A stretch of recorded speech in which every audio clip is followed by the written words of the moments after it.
El hecho más sorprendente que registra la historia de la literatura universal es la preservación de la Biblia.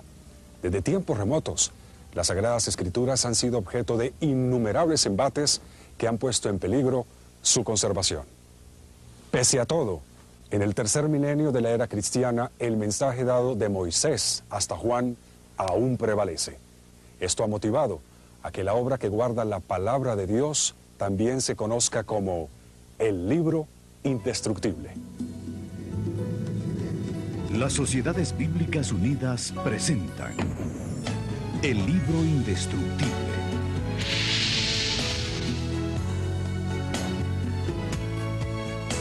El propósito de Dios ha sido siempre mantener una comunicación clara y directa con su pueblo. Moisés fue el gran líder hebreo con quien el Señor hablaba y quien tuvo la labor de comunicar sus decretos y sus leyes al pueblo hebreo. A esos decretos, ordenados primeramente por Dios y luego escritos por Moisés, se les conoce como Decálogo o los 10 mandamientos de la ley de Dios.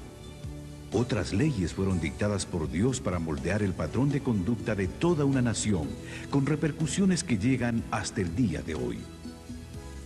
Estas leyes y estatutos se conformaron en 5 volúmenes o libros, que se conocen como Pentateuco o Torá por los judíos.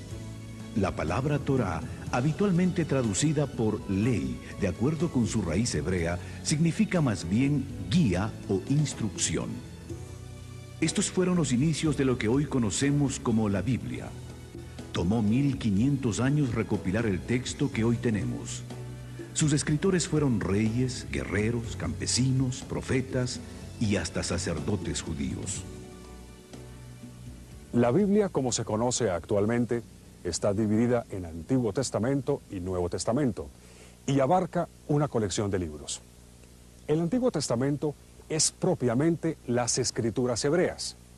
Los judíos religiosos las continúan usando como base para su teología y su guía de vida. Originalmente la Biblia fue escrita en forma continua, sin divisiones de palabras y sin signos de puntuación. El hebreo y el arameo se escribían de derecha a izquierda, y desde la antigüedad estos textos fueron blanco de destrucción. Uno de los primeros intentos por destruir los escritos sagrados ocurrió alrededor del año 587 a.C., cuando los babilonios desolaron la Tierra Santa. En esa ocasión quemaron todo el material que encontraron y cada pared del templo de Jerusalén.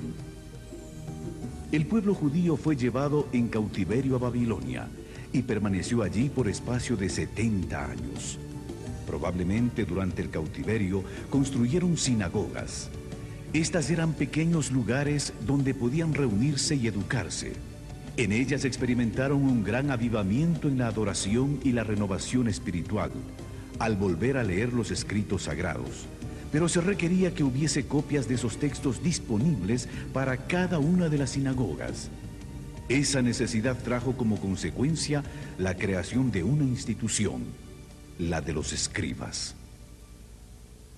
Los escribas que copiaron los manuscritos hebreos fueron bastante serios y rígidos en la escritura de los pergaminos.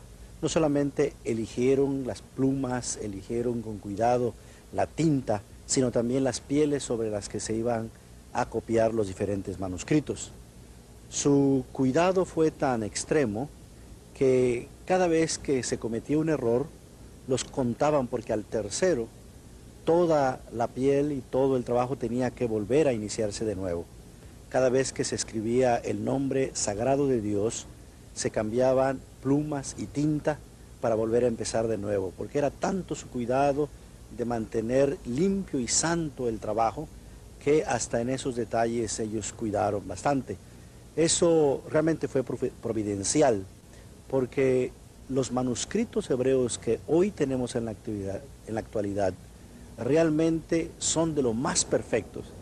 Y a diferencia de los manuscritos griegos, la poca cantidad de manuscritos hebreos asegura que el texto que se imprimió es un texto bastante seguro y bastante exacto. En la época del gran conquistador griego Alejandro Magno, se fundó en Egipto la Biblioteca de Alejandría. Alejandro pidió al rey Ptolomeo que ordenara una versión en griego de la Biblia. El gran sacerdote de Jerusalén, Eleazar, accedió a proveer 6 sacerdotes por cada tribu de Israel, para conformar así los 70 hombres que irían a Alejandría a realizar el trabajo de traducción. Al resultado de esa labor se le conoció como la versión griega llamada de los 70 o Septuaginta. El Imperio Romano conquistó el mundo y Jerusalén no fue la excepción. Durante ese dominio surgió la personalidad que cambiaría la historia humana para siempre: Jesús de Nazaret. En los primeros 4 libros del Nuevo Testamento se encuentra el testimonio de la vida y los hechos de Jesús. Inicialmente los evangelios correspondieron a una tradición oral, pero después de la muerte y resurrección de Jesús, muchos detalles empezaron a perderse. Por eso se hizo necesario escribir estos acontecimientos para evitar toda confusión. Este fue el propósito de Lucas, el médico amado, a quien se le atribuye haber escrito el Evangelio de Lucas y los Hechos de los Apóstoles. La propagación del Evangelio por medio de las prédicas de Pablo hizo que la Biblia llegara también a costas extranjeras y en griego, que era el idioma más extendido en la época, expandiéndose por el Asia Menor, y gracias al tráfico comercial entre Jerusalén y Roma, el cristianismo llegó a Europa. Miles de cristianos fueron quemados en hogueras o lanzados a los leones. Los cristianos se refugiaban en las catacumbas de Roma para escapar de la persecución al movimiento. Después de la ascensión de Jesús, los hechos de su vida y sus preceptos se hacían en forma oral, pero a medida que los testigos presenciales de Jesús iban muriendo, se perdía con ellos todo un tesoro de acontecimientos, imposibles de reconstruir, a menos que fuesen puestos por escrito. De esta manera, los evangelios surgen como una necesidad de quienes se habían constituido en seguidores de Jesús para mantener presentes sus obras y sus enseñanzas. Dios obra de manera misteriosa para preservar su palabra en cualquier época de la historia humana. El primer siglo se caracterizó por el establecimiento de un movimiento cuya persecución fue encabezada por un celoso de la ley llamado Saulo. Después de una milagrosa conversión, ese perseguidor de la iglesia llegó a ser el autor de más de la mitad del Nuevo Testamento. También fue el responsable de la expansión del Evangelio por Asia Menor. Los años que siguieron a la ascensión de Jesús vieron el surgimiento de la iglesia y la expansión del cristianismo. Primero en Jerusalén y Judea, después al resto de Palestina, incluyendo Samaria, y se extendió hasta el resto de lo que hoy se conoce con el nombre de Asia Menor. El personaje más importante en la expansión del cristianismo en esta parte del mundo fue el apóstol Pablo. No solamente proclamó el evangelio de manera oral, estableciendo iglesias, sino que para asegurar la continuidad de las comunidades y su educación, escribió cartas que llegaron a ser parte de lo que hoy se conoce con el Nuevo Testamento. Pero no solo Pablo escribió cartas, hay otros autores que escribieron una carta o que escribieron otras cartas, y ese conjunto se conoce con el nombre de cartas universales. Pero también tenemos escritos como Apocalipsis, que forma parte de lo que se conoce con el nombre de literatura juanina y tiene que ver con el apóstol Juan, que fue uno de los seguidores de Jesús. La persecución de los cristianos en Roma fue basada en que este movimiento atentaba contra el emperador y que este grupo solo reconocía la autoridad de Jesús. La literatura usada por los cristianos era igualmente considerada subversiva. Para el año 150, los cristianos se encontraban ya no solo en Roma, sino tan lejos como al norte de Inglaterra, a pesar de que el Imperio Romano había hecho todo lo posible para parar el crecimiento del movimiento. Cada día se unían nuevos partidarios. Motivados por la fe y por el testimonio de los mártires, muchos se convertían al cristianismo. A pesar de la persecución iniciada por Nerón en el año 64 después de Cristo, el número de creyentes crecía y se expandía. La Biblia era la autoridad real del movimiento cristiano, aunque no fuese conocida por muchos, y el interés por estos escritos aumentó. La figura de Constantino fue de suma importancia. Construyó iglesias y pagó salarios a pastores. Por su empeño en mantener la unidad, proclamó el cese de la persecución. Esta proclama se extendió por todo el imperio con la derrota de Lucino en el año 323.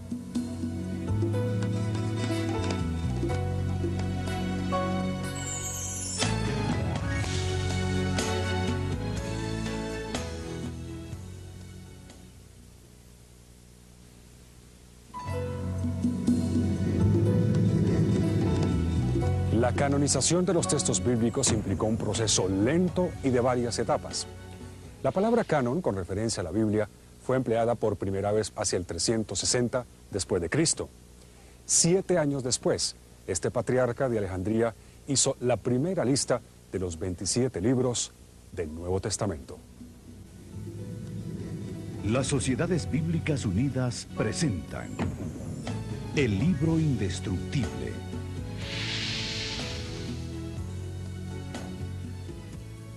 En el año 397, el Sínodo de Cartago dio su primera aprobación a los 27 libros. Con esto se reafirmaba la autoridad del Nuevo Testamento. Para el año 400, el latín se había convertido en una lengua importante para comunicar enseñanzas religiosas, por lo que se necesitaba una traducción confiable de las Escrituras. Jerónimo se mudó a Belén y se dedicó a traducir las Escrituras al latín. En el año 405 completó su misión. Su trabajo es conocido como la Vulgata, o Biblia de lenguaje común. El latín se convirtió en la lengua oficial de la Iglesia Católica Romana hasta este siglo. Cada nación protestante usó su propio idioma. El griego siguió como idioma oficial en el Oriente. Hacia el año 555, el Imperio Romano iba en decadencia producto de las invasiones de pueblos bárbaros como los germánicos, lombardos y muchos otros, quienes terminaron conquistando el imperio. Desde el siglo V, por mencionar una fecha, el Imperio Romano entra en una gran crisis debido a debilitamiento interno y también a la presión que ejercían las tribus llamadas normalmente bárbaras, de las fronteras del imperio hacia afuera, que poco a poco se van infiltrando, se introducen dentro del imperio y luego esto favorece cuando la invasión militar de esas tribus se produce y el imperio romano cae. El año 476 se considera como símbolo del tránsito del mundo antiguo a la Edad Media, y esta Edad Media generalmente es considerada como una época de oscuridad, que es una caracterización, en mi opinión, falsa, pues aunque sí hubo ciertos problemas que se plantearon a ese respecto, sin embargo, la Edad Media fue también un foco de cultura, especialmente para transmitir la cultura antigua que llegara hasta el mundo moderno y de hecho hasta nuestros días. En este periodo se crean las universidades, primero a partir de las escuelas catedralicias y palatinas, con Carlomagno, y luego florecen las grandes universidades en varios países de Europa, Francia, Alemania, Inglaterra, España, y esos fueron centros de cultura. Cierto, no era una cultura popular, pero era el centro de cultura que iba a recoger y a crear para el mundo moderno. También a partir del siglo XI se produce un fenómeno muy característico de esta época, que son las cruzadas. Se creó un espíritu, especialmente en el mundo occidental cristiano, y un deseo de recuperar las llamadas tierras santas que estaban en manos de los turcos, de los musulmanes, y se consideraba que eso era casi un sacrilegio.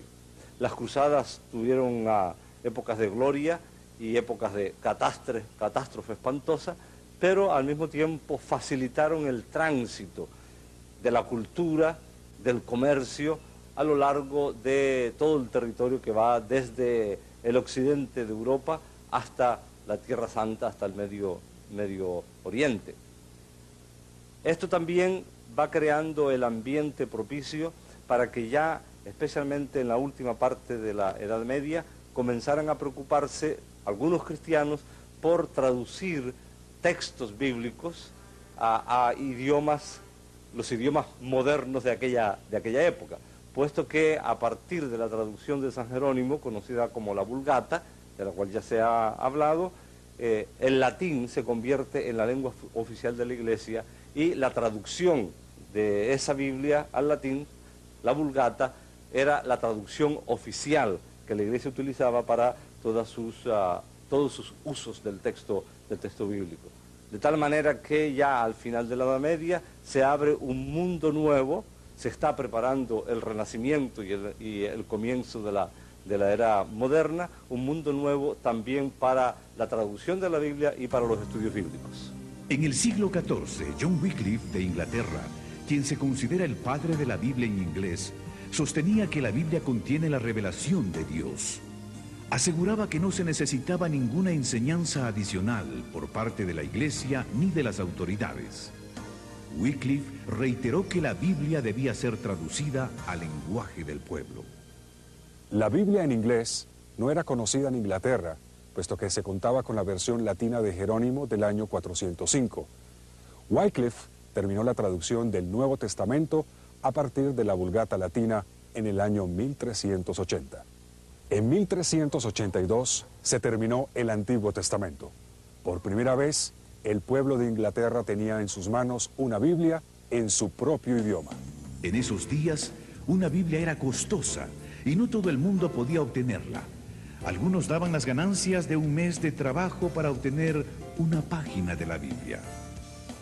Con su aporte, Wycliffe había cambiado la historia de Inglaterra. Hasta el día de su muerte se mantuvo a la vanguardia, enfrentando a los poderes que mantenían al pueblo prisionero de una tradición religiosa impuesta por la fuerza.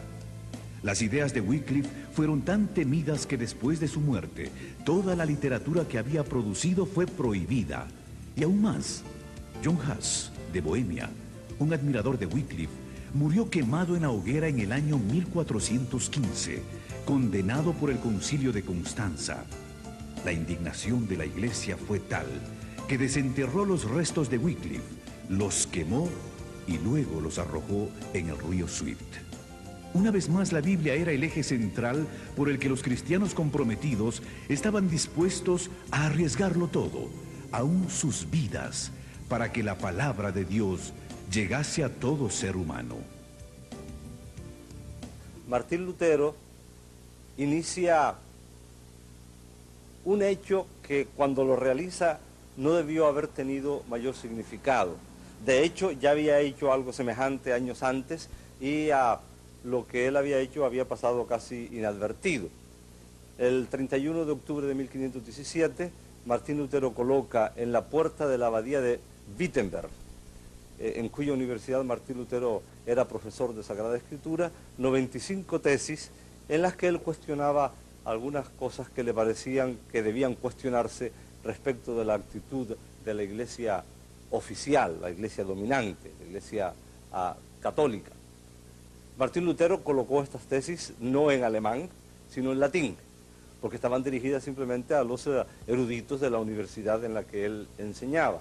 Y lo único que él pretendía era iniciar una discusión académica con sus colegas sobre los temas que él planteaba.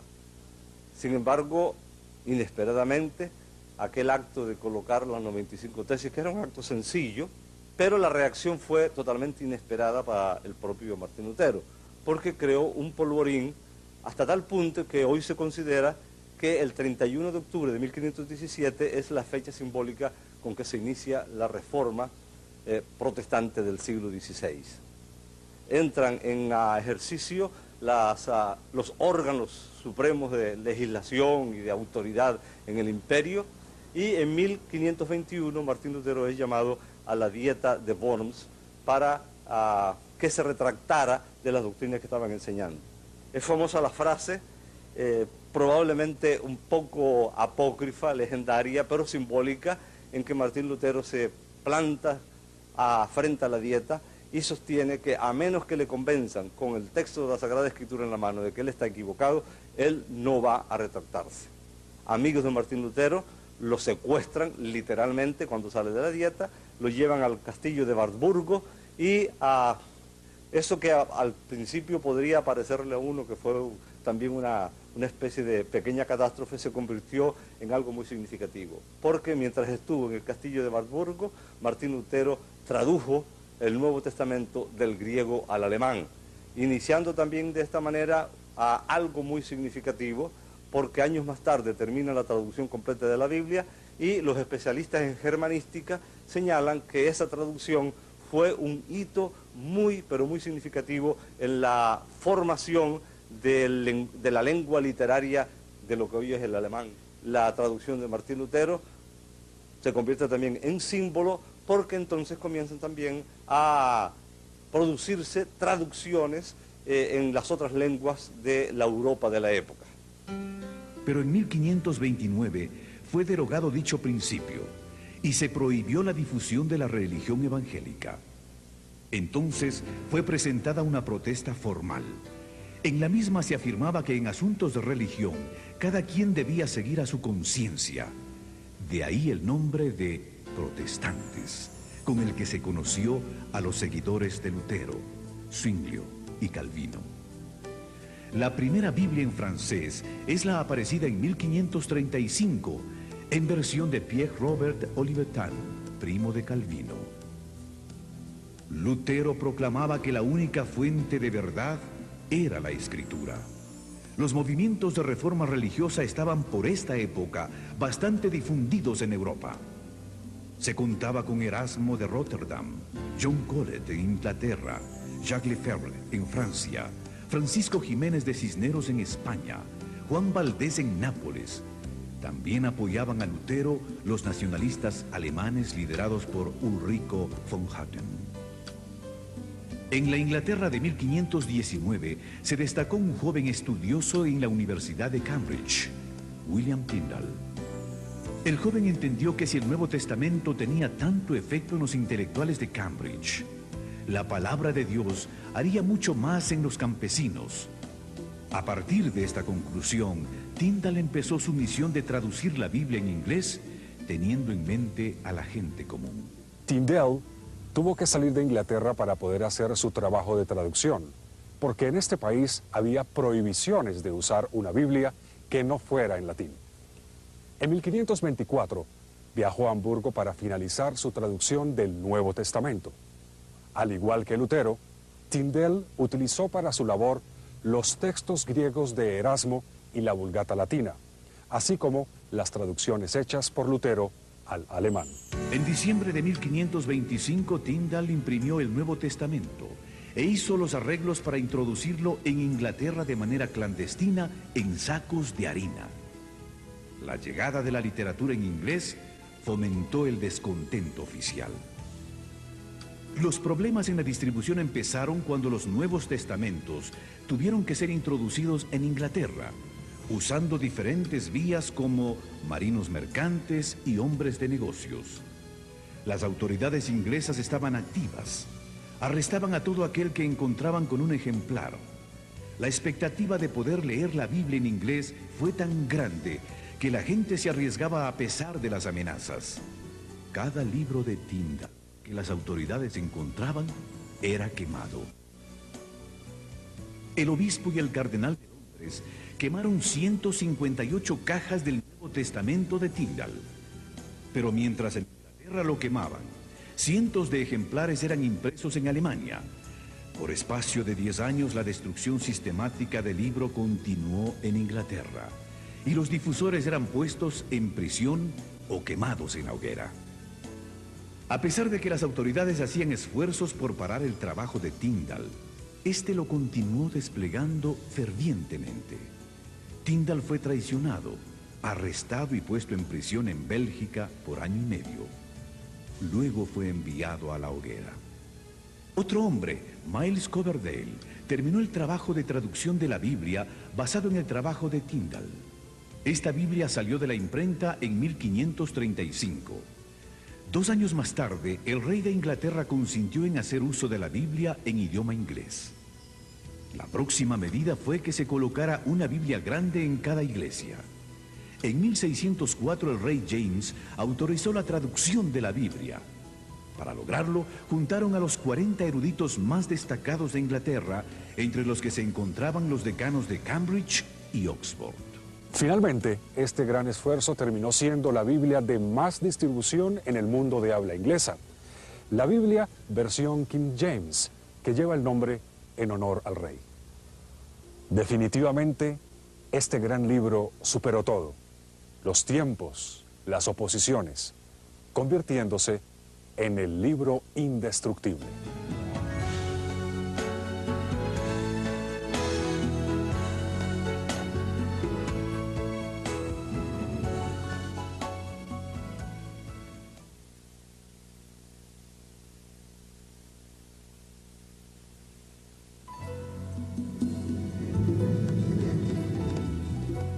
En el año 1557, en el monasterio de San Isidro del Campo, en Sevilla, España, un monje de nombre Casiodoro de Reina, admirador y estudioso de Jerónimo, sintió el deseo de traducir la Biblia a su propio idioma, llevando así la Biblia al pueblo hispano de ese tiempo, un gran aporte a la difusión y alcance del libro indestructible.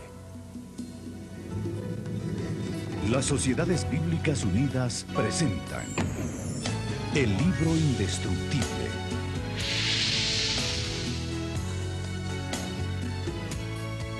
El primer intento de traducción de Casiodoro de Reina fue un salmo, el que luego llevó como regalo a una rica y piadosa mujer de nombre Isabel, muy devota de la fe cristiana. Ese fue el inicio. La gran pregunta era si podría hacer lo mismo que Jerónimo, traducir la Biblia completa. Hasta este momento se creía que el idioma para las cosas sagradas era el latín, y no se concebía la Biblia en una lengua romance como el castellano. Al enterarse Casiodoro que la Inquisición enjuiciaría a los monjes, huyó del monasterio. Tuvo que vivir en diferentes países acosado por sus enemigos, sentenciado a muerte, bajo acusaciones falsas y con penurias económicas. En 1572 la Inquisición lo enjuició en ausencia. Al ser hallado culpable, quemaron una efigie suya en señal de lo que le esperaba en caso de ser capturado. Casiodoro se estableció en Inglaterra. Allí recibió seguridad y protección. La reina le otorgó una pensión para que pudiera continuar con la traducción de la Biblia, pero la persecución no se detuvo. En 1563 sus enemigos le hicieron acusaciones morales. Tuvo que volver a huir, y eso empeoró su imagen y reputación.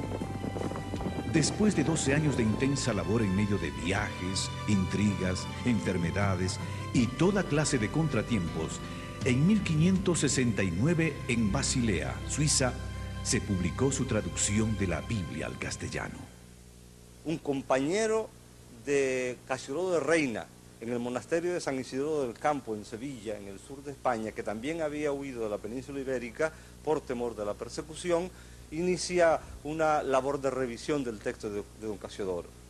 En la presentación que hace al inicio de su obra don Cipriano de Valera, habla muy elogiosamente de la obra de Casiodoro de Reina, señala que ya es imposible conseguir ejemplares y decide hacer la revisión para ponerla al día porque había habido algunos cambios en cuanto al uso del idioma, sobre todo, y algunos principios que había seguido un Casiodoro de Reina que Cipriano consideraba que debía cambiar. En 1602, en Ámsterdam, se publica lo que a mí me gusta llamar la primera auténtica y original Reina Valera, es decir, la primera revisión que se hace del texto de Reina por don Cipriano de Valera. La revisión de Reina Valera ha sido el texto bíblico más usado por las iglesias evangélicas de habla castellana, tanto en España como en Hispanoamérica y en otras partes donde se usa nuestro idioma. El texto revisado por don Cipriano de Valera, por supuesto, en 1602, fue sometido a diversas revisiones a lo largo de los siglos, muchas de ellas muy poco conocidas, y luego cuando se forman las primeras sociedades bíblicas y después, posteriormente, las Sociedades Bíblicas Unidas, se hacen las revisiones más conocidas en el día de hoy. La de 1909, publicada por la Sociedad Bíblica Británica y Extranjera, es la Biblia con la que yo me eduqué en la fe. La de 1960, que es la de más amplio uso en la actualidad, y la de 1995, la última revisión hecha por Sociedades Bíblicas Unidas, que ha entrado en circulación entre el pueblo cristiano del mundo de habla hispana hace varios años. La persecución en Europa llevó a un grupo de puritanos a convertirse en peregrinos que después emigrarían de Ámsterdam a Inglaterra, buscando la manera de salir hacia nuevos horizontes. Y así fue como en 1620 llegó la Biblia a los Estados Unidos. Los primeros 600 ejemplares de la Biblia en español, enviados por la Sociedad Bíblica Británica y Extranjera, llegaron a Buenos Aires y a Montevideo en 1806.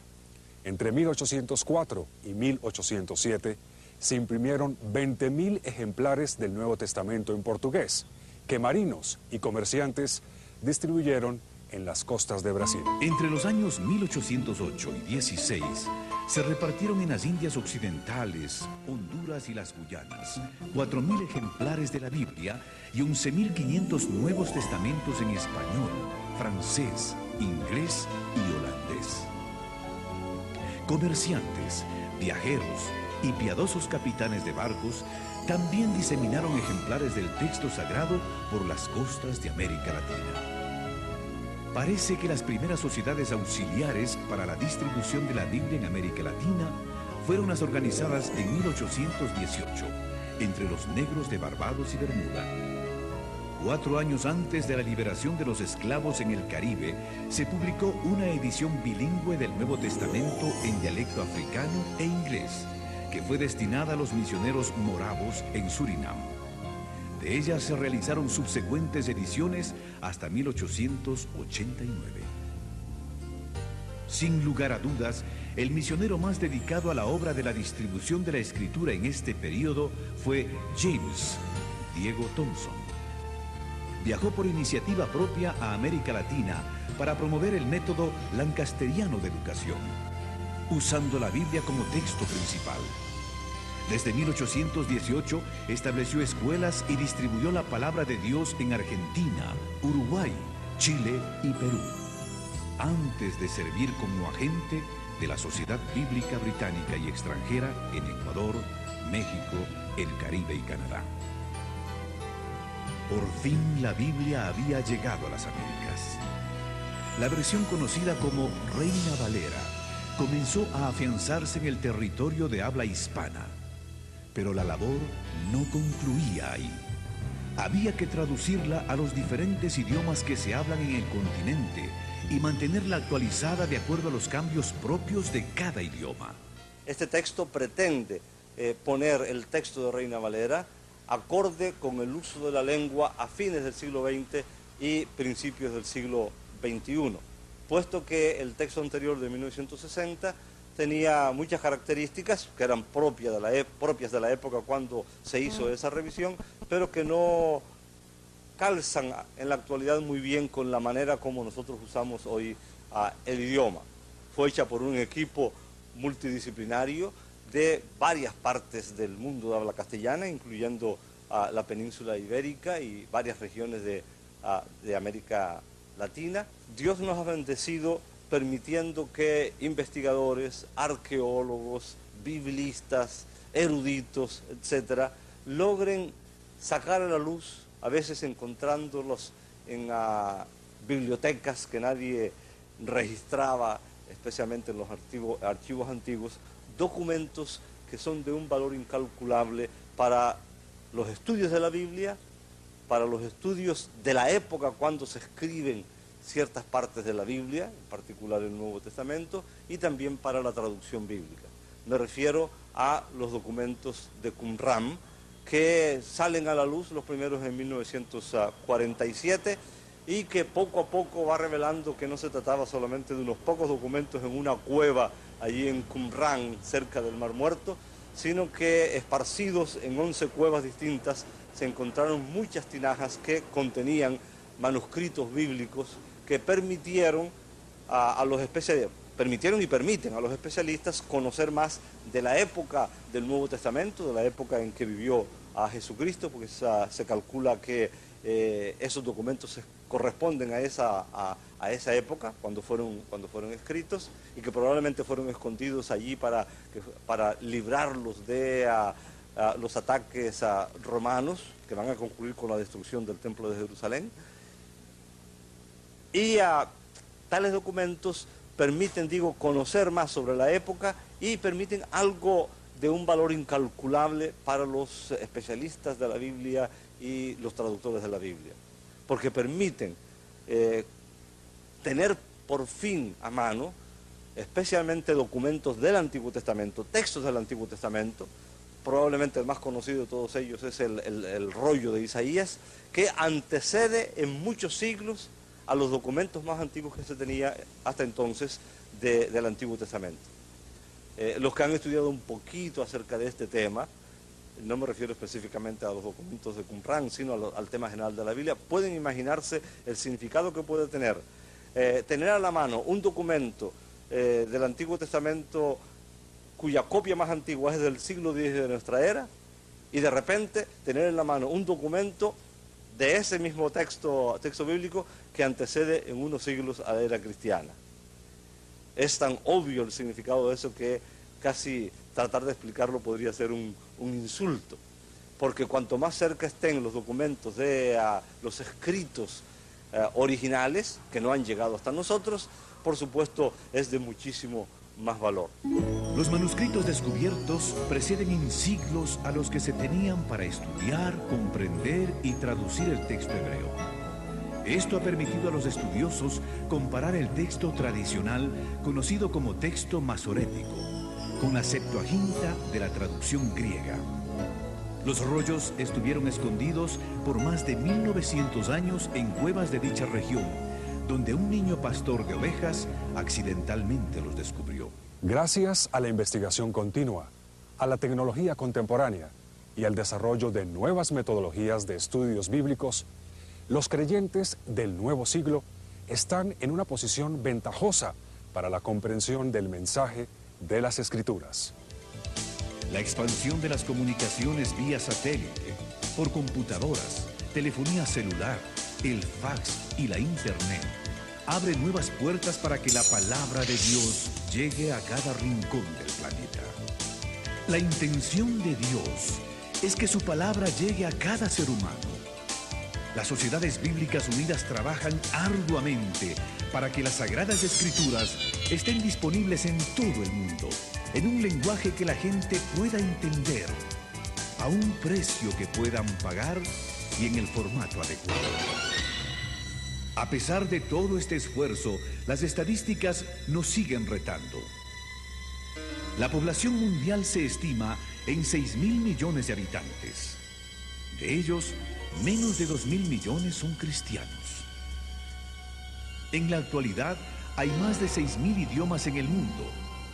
De ellos, solo 2.195 idiomas cuentan, por lo menos, con una porción de la Biblia. 3 de cada 4 cristianos aún no tienen un ejemplar de la Biblia. El 85% de los cristianos del mundo occidental nunca ha leído la Biblia completa. 300 millones de personas alrededor del mundo no tienen ni un libro de la Biblia traducido a su idioma. 2.000 millones de personas no tienen acceso a la palabra de Dios porque no pueden leer la Biblia o porque no la tienen disponible en medios no impresos. Las Sociedades Bíblicas Unidas han publicado varias versiones contemporáneas de la Biblia en castellano. Destacan de manera especial la última revisión de la Reina Valera, que es conocida como Reina Valera 95. También está la Dios habla hoy, que es una revisión o edición de la Biblia en versión popular.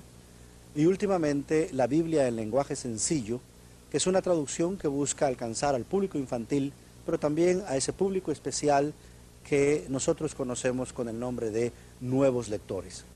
El trabajo de traducción de la Biblia también ha integrado nuevas tecnologías, como lo es la computadora. Hoy día, prácticamente en todos nuestros proyectos de traducción, la computadora ha venido a jugar un papel muy importante, no solamente en la traducción del texto mismo, sino en el uso de diferentes herramientas que han venido a agilizar el trabajo de traducción. Y llama la atención hacer la comparación entre los primeros materiales que se usaron para la transmisión del texto, los papiros, los códices, los pergaminos, cuando vino la imprenta, el papel. Así que le damos gracias a Dios que nos ha permitido que cada vez que surge un elemento nuevo en la tecnología puede ser de inmediato integrado en nuestro trabajo de traducción.